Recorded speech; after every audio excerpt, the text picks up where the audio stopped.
All right. I guess it's Saturday? It is. Saturday. All right. I always mess up the the days, right? And we're live again here Saturday afternoon, 3 o'clock our time. I guess it's noon. You guys are all the way from California, man. Please introduce yourselves. Not everybody talking once. I'm Chris, bass player from Nightshadow. What up?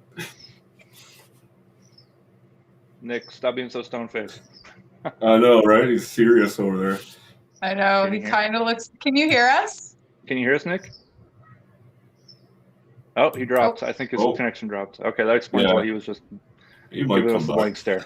Okay. Yay, technology. Yeah, I know, right? So why don't you tell us who the other band members are? Here we go. Okay. Can you hear us? Yeah, I can hear you. Can you hear me? Okay, perfect. Yeah. Awesome. Yay. All right. Okay. Do you want to tell us who you are? Yeah.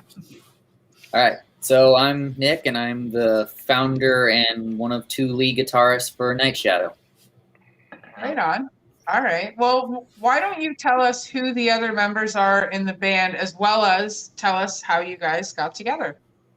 All right. So our other guitarist is Danny Fang. Our vocalist name is Brian Dell. Our drummer is Sean Woodman, and our bassist, Chris Bader, is with us today. And as far as the band goes, so I first founded the band back in 2012 when I was still in college. And I just started out with a couple of my friends just jamming in his garage. And we're trying to get started back then, but we were all still in school. Our class schedules were changing all the time, and we couldn't find a drummer. So it just kind of fell off the radar and never got off the ground. So after I graduated and I moved down to San Diego in 2014, I immediately started trying to put it together again. And it still took me a while to find all the members to get it started. So we didn't really get going until late 2015, early 2016. So there was a lot of building up to do before we were able to get started. That's a fair bit of legwork to do to get everything. Last few bands we've talked to, they've known each other for 20, 30 years. They just, let's start a band, and then instantly they were a band now, right? So yeah, it was kind of funny. I'm actually the only one, at the time, I was the only one in the band that had ever been in a band before, and I kind of had to teach these guys how to be in a band. Because they had a singer that never showed up, and we had a drummer that couldn't count to 4. And I'm like, I'm looking at these 2 guitar players going like, I can mold them. And it took me a while to convince them to finally fire the drummer. And once we found the right guy, I mean, it was a completely different band overnight. It was incredible. And once we found the right mix, the band, literally, it was a different band overnight, and we just took off. Mm-hmm. Yeah, my hesitation on that stemmed from when I was trying to find a drummer back in 2012 and I couldn't. So the idea of losing a drummer was like, oh my God, it's just gonna die again. So that's kind of where my hesitation stemmed from, because trying to find a good drummer is probably one of the hardest things to do with putting a band together. Oh, it's so true. Everyone we talk to, like, as far as being a drummer, they've always got a drum for like 6 other dudes, you know? There's just not enough of them out there, man. Yeah, I was going to say that, especially here in San Diego, because I know multiple drummers that are literally in 4, 5, 6 bands. Mm-hmm. Yeah. The drummer for No Skin is in like 7 different bands, and they're all over the country. Him and Chris, is it Chris? No, Adam. No, and Adam, the 2 guys that are in No Skin, they had never met before. Produced and put together an album and had never met before until they had met on our show during an interview one night. And that's what he was saying, was he's in like, I think it's 6 or 7 bands he does drums for. Yeah. Wow. Yeah. Well, so I see what you're saying about them not being a dime a dozen. Found their album like maybe 20 minutes after they released it. I found the album, reached out to them, and was like, hey. Yeah. It was like 20 minutes after, eh? Yeah. But so with this new album, man, I have to, your fucking artwork's awesome on the cover, man. Like, I like that. Thanks. Tell us a little bit of where that comes from, man. So the art was, I was kind of the driving force behind that one. So the artist we got, his name is Felipe Makato Franco, and he's a graphic artist out of Colombia, and he's done work for like one of our friends is in the band Hellsot, and he's done work for them, but he's also done work for like Blind Guardian, Rhapsody of Fire, and Gamma Ray. So he's like the power metal artist. And as I saw his art style, I'm just like, I want that. So that and so thankfully, because he was friends with Hellsot, I was kind of able to get an avenue to him through that. And I just basically said to him, I was like, you know what, this is kind of what we want. And I gave him a lot of freedom to create the cover. So, and it was, it turned out really good. I love that artwork. So. Oh, that's what caught my eye right away, man. When I looked it up, it was like, oh yeah, I'm gonna like this. Yeah, that was kind of the goal, was to get something that'll just, hello, I want to listen to this. Yeah. It's so good. I know. I briefly looked at it when I was looking for information today, and it's really neat. It is. The artwork's really good. Thank you. So, yeah. Go ahead. Go ahead. Go ahead. I was just going to ask a little bit about the song "Children of the Night." So that's fun. "Children of the Night" musically is the first song I ever wrote. Like as far as music goes, I came up with that intro riff, which I actually took a video game track and kind of reworked it a little bit. And then this was back in 2012, and I just started playing. I was like, all right, I need to find a rhythm to go with this. So I looped the riff on my computer, and then I think the first chord I hit was just an E chord, and it fit. And I was like, "Oh, here we go! This is happening." So musically, that's the first original song that I ever wrote. But the lyrics came later. I cannot write lyrics to save my life, so I can do the music, but not lyrics. I'm just a bass player. I can't do either. I was going to ask you, do any of the lyrics and stuff? Like when you guys do get together and write the songs, is it a collaboration of everybody, or is it kind of generally you push the riff and then you just come up with a bass line? Or so, as far as lyrics go, like our vocalist Brian writes all of those, and a lot of times he'll come in after there's a musical foundation already there. So while he's got something to work off of, he just kind of sits there and just starts writing random words and thinking up melodies. So, and as far as, collaboration, I try to keep it open. I want everyone to have their input, but for the most part, it's like Danny and I are the main songwriters. But I always try to get like, hey, what do you think of this part? What do you think of that part? Should we change this? Should we change that? So. Nice. Right on. Do you want to elaborate a little bit on putting the album together?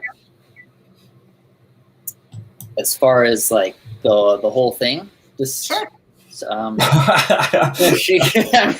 was. Yeah, right. It took us 5 years to have enough songs to put an album together. Oh wow! Because it is a very slow writing process. Because typically Nick comes in with a full idea, or Danny comes in with a full idea, and then Brian will do his lyrics and stuff like that. It's not like, it isn't like a super collaborative where we, come into practice and someone says, hey, I have an idea, and all of a sudden we write a song. Mm-hmm. So it's a very slow writing process in this band. And I joined in summer of 2015, I think it was 2016. Yeah, 2015. And I think there was, you guys had 3 or 4 songs at that point? Yeah. And none of them had lyrics at that point. It was just all. And we wrote the last song or 2 that ended up on this record right before quarantine started. No, it was sooner than that, because we recorded all the album. We had recorded all the drums in 2019. So the songs were all written in the last 2018. Yeah, the last 3 we wrote that made it on the album, we played those in the 2019 Bakken Battle, and that was the first time we played those. So those. Yeah, it took us that long to write that many songs. Yeah, just because it's a slow process. Yeah, because when we play so many shows, it's like, all right, let's go write. It's like, oh, we just got offered this show. All right, we got to practice for that show. So Do you guys prefer to play live? Like, obviously, you guys just love being on that stage then? Have you had that chance yet then? Oh, yeah. We've done lots of shows. I mean, we've opened up for Marty Friedman. We've opened up for Adrenaline Mob, Jeff Tate, the Iron Maidens, Hammerfall. We've gotten a lot of pretty decent shows, and definitely like being on stage. I've seen your eyes light up there, Amanda. Do you have a question? No, he said Hammerfall. Yeah, we opened up for him twice. Yeah. Oh, awesome. That was awesome. He also said the Iron Maidens too, which is a female Iron Maiden cover band. Yep. So yeah, that's why my eyes lit up, just because I heard those two bands. So okay, so since we haven't been able to play live and stuff like that, or I should say you guys haven't been able to play live, what has it been like for you guys? What has the lockdown been like? How has it helped you, or has it helped you guys as a band? Because I know a lot of bands, it's hit or miss. It's either been really detrimental to them as a band, or it's really helped them. So obviously you guys are together and putting things out. So how has it helped you guys? I would say neither. I mean, we were just starting. I think we had recorded the drums just as quarantine started. And so then we did the guitars and bass at home, and then we had to we had to wait, 6 months before we got the vocals done? 4 months. Yeah, we lost 4 months of studio time because of we finished the guitars and bass, and then almost like maybe within a few weeks it was like shut everything down. So yeah. And so it ended up being just a lot of downtime where we weren't really planning on being that active anyway, because we were recording the record. Right. The drums got done, then we got the guitars and bass done at home, and then we had to wait several months to get in studio to do the vocals. Once that was finished, then it was obviously off to mixing and mastering and that whole process. And then we were actually signed at the time. We had a bunch of drama with our label. We ended up dropping them and releasing the record independently. And so it's a lot of time that we weren't really planning on being all that active anyway. And we were doing, aside from the 4-month delay to get vocals done, it was all stuff that we were just going to be, just doing normally as it is anyway. So nothing really changed. Yeah. The only thing is we didn't rehearse at all because yeah. But I continued to write new stuff throughout the whole year. I probably have close to a full album's worth of new material. Whether it gets used or not is still to be determined, but it's I at least tried to keep busy with new ideas. But a lot of it was just trying to, because the album faced so many delays. There was the issue with the label, and then we had some problem with our original distributor, which to this day I don't even know what the problem was. The album was stuck in like a pending state for 3 weeks, and we didn't know, they couldn't tell us why. So it was just one delay after another. Then it was really frustrating. But that's got to be a bit of a weight off your shoulder to finally have it out there. Then all this hard work, definitely. The dedication to actually getting it out there. Kudos to you guys for pushing through all your troubles, man, and fucking getting this music out to us, because I really enjoyed it all morning too myself, listening to it. Right, so yeah, definitely. I'll load it onto the 2 playlists that we have, the TheBoneYard and Sofa City Sounds playlists. They're both public on our YouTube pages. So awesome. Thank you. Yeah, cool. No, you guys are fantastic. I really enjoyed listening to you this morning. Thank you. I just kind of had it going on a playthrough. I didn't really check out the names of the songs versus the bands, but the one that did catch my ear that I really liked was Ripper. So, can you tell us a little bit about that song? So Ripper, we chose that one for the single. We'd gone back on a couple of different songs for what we were going to release, but we're like, all right, let's go with Ripper, because I came up with this idea for having the lyric video set in sort of like a Victorian London, because the song's about Jack the Ripper, right? Hence the name. So. And I thought, okay, for a video, rather than just doing what we did for one of our old videos, which is the usual fire, battle, yada, yada, yada, I was like, well, this subject matter is a little bit different, and we can use some different imagery, so it's not pretty much a carbon copy of our old video that we did for our song Battle Cry. So we went with that one, and that was, I think we wrote that. That was one of the first songs we wrote after we had stabilized the lineup, I think, after we had played a few shows, and that was one of the first songs that came out. And then yeah, Brian wrote the lyrics for that one. He came up with, yeah, let's just write a song about Jack the Ripper. I was like, perfect. I'm okay with that. So, right on. Yeah. I like that we kind of differ in our lyrical content. It's not all the cliche Dungeons and Dragons. Not that we don't do that from time to time, but having songs that have a little bit different lyrical content is kind of nice for me. So it's not just all the same. Yeah. Well, actually, we'll have a video tonight premiering. Of all the new shit that's coming. Speaking of D&D, yes, that's we figured out a way to mix music and Dungeons and Dragons and kind of give it a spin where people actually like. I mean, I myself, I'm not into it. There's tons of people that are into it, but now we're able to like mix the two things together, and I think it's gonna be a lot of fun. Yeah, it's definitely gonna be fun. Nice. Yeah. I don't know. It's something I'm learning about. So yeah. Yeah. But anyways, do you guys have any tea to spill? Anything new coming up? Or like, what are the big plans for the future for you guys? We got, it hasn't been announced yet. We got a show pending this summer with Ex Mortis. We were slated before quarantine started. We were going to be opening up for Immortal Guardian and Power Glove. That has been rescheduled for October, I believe. Nice. So yeah, Immortal Guardian is definitely one of my favorite new bands. They're phenomenal. I love playing with those guys. So I was stoked that got rescheduled. But as of right now, I mean, that's it. We're just waiting for things to really get back into full swing. But you know, two shows that have yet to really. So that here, spoiler alert, you guys get the what's the word? Early announcement. Yeah, Ex Mortis is this summer, and Immortal Guardian in the fall. Oh, amazing! I'll probably be there in the fall.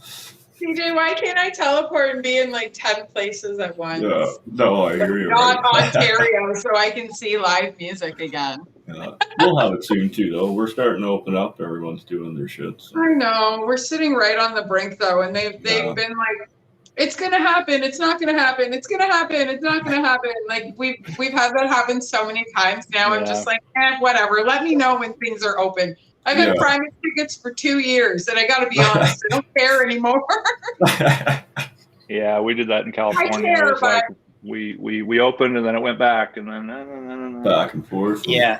And that was the most annoying part of it. It was just like, oh yeah, it's gonna happen. No, it's not gonna happen. It's gonna happen, but this. Oh no, never mind. It was just like, I know, like we followed the same model. It was like, it was ridiculous. And now they're like, well, it's gonna happen based on percentage. So maybe after this date, based on this percentage, we'll open. It's funny, they were going to open us up, but it's our long weekend here this weekend. So they decided to. Yeah.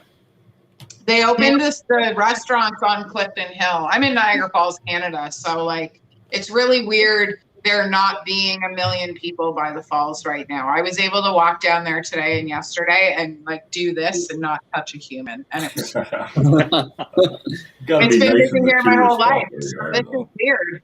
You know, like, I mean, I imagine, I don't know, like I've never been to California, so I don't know what it's like there, but if you guys are around busy areas at all, I imagine that it's kind of bittersweet for you guys as well. When you go outside and you see hundreds of people on a regular basis, and then all of a sudden you go outside and it's like there's nobody around. So, like, do you think people are going to be hesitant to get back into shows and jumping in mosh pits and stuff, or do you think they're going to be like me and just be like, "Let's go"?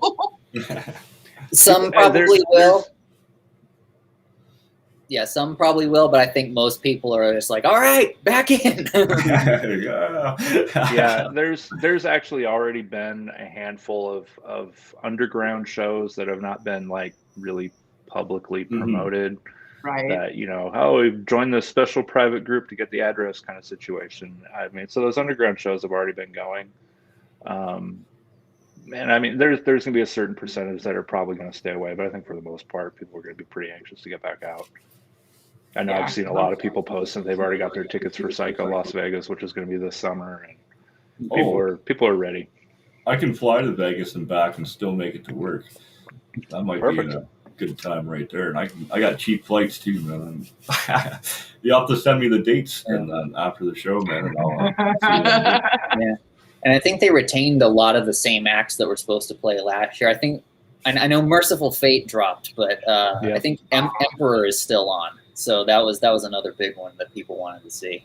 Yeah. Oh, that'd be fantastic. It'd be my first time actually in Vegas. I've been all around it, just never went right into her yet. So.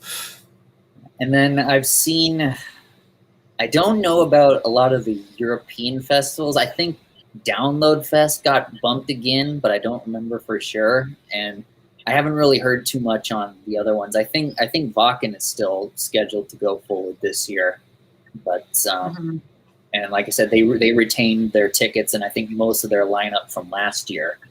So I still think a lot of them are kind of on a wait and see basis, especially over in Europe now, where they're having a lot of problems now as far as getting people vaccinated and having their numbers low enough. But as of right now, I think tentatively most of those festivals are scheduled to go on this year.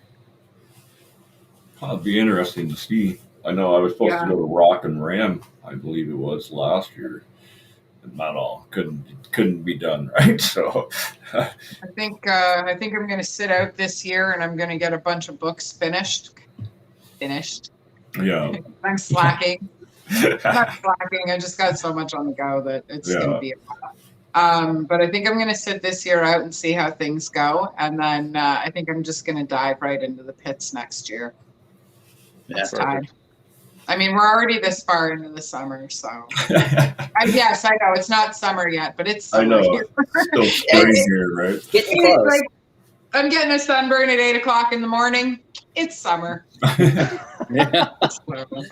So where can we find all of your albums, your merchandise, you guys, your info, all that fun stuff? Because we dug all morning looking for information for you guys, and like we found all of your links. But you guys you're a very private band as far as the things that you guys are up to. So where can we find all your stuff? I mean, from those links, pretty much. Like we're most active on our Facebook page, and all of our merch is available on our Bandcamp page. We have our T-shirts. We have 2 different designs, one with the album artwork and one with our logo. That's where we can buy CDs. We are currently out, but I'm expecting the next batch to be delivered in the next week or so. So we'll have CDs back up on there again. Oh, nice. And then we're also going to have a run of long sleeve shirts. I've gotten those finalized finally, and those should be getting done in the next couple of weeks or so. And those will go on. Excellent. So. That's what we've been working on, getting our merch straightened around, and we're almost there. We've almost got it locked down to where we can have like cups and blankets, flags, whatever. Our doors should open up next week, actually. Oh, that would be fantastic. As far as Spilling Tea goes, TJ, where our store will be ready next week. Just so you know. Excellent. So, is there anything that we haven't asked you guys that you would like the world to know? Because I know you guys have previous engagements engagements you have to get to. So, is there anything else that you guys want to tell us before we let you go, and then we'll reschedule you for a much longer interview in the future? I mean, really, right now it's all about the record because there's not a lot of life going on right now. So, I mean, it's available on all the streaming platforms. You can get it on Spotify, Apple Music, so on and so forth. Buy it on iTunes. We prefer you buy because then we actually make money as opposed to half a penny per song. Yeah. We probably need to hire somebody with a personality to manage our social media. That's why you can't find too much on us. But Twitter, barely touch Twitter. We're on Instagram sometimes. You know, Facebook if we actually have a thought that we think is worth sharing, which isn't very often. But you know, you can buy the CD and the shirts on Bandcamp, and if you're in the SoCal area, we'll be posting shows soon. I mean, that's really the bulk of what we got going on right now. Awesome. Right on. Well, it's been an absolute pleasure and honor, guys. We really appreciate it. Yeah. Thanks for having us. So much. Our guest for tonight, I'm just going to give the update while we're live now, so they're not wondering tonight. They're in the middle of their music video shoot, and because of the time frame with the producer out of Vancouver, they have to get it done today, so they will not be on tonight. We're planning on rescheduling for that tonight. So just so people know, this is it today, baby. So got the night now. All right. Well, in the very, very near future, one of us will get a hold of you guys about the opportunity to become a part of Sofa City Sounds as well as the Boneyard. And have a fantastic day, guys. We appreciate it. Thank you. Thank you. Too. Amazing. Yep. See ya. Play it loud, play it proud, people, and make sure you check out their album. It's fucking fantastic. It was, Yeah. Brandon.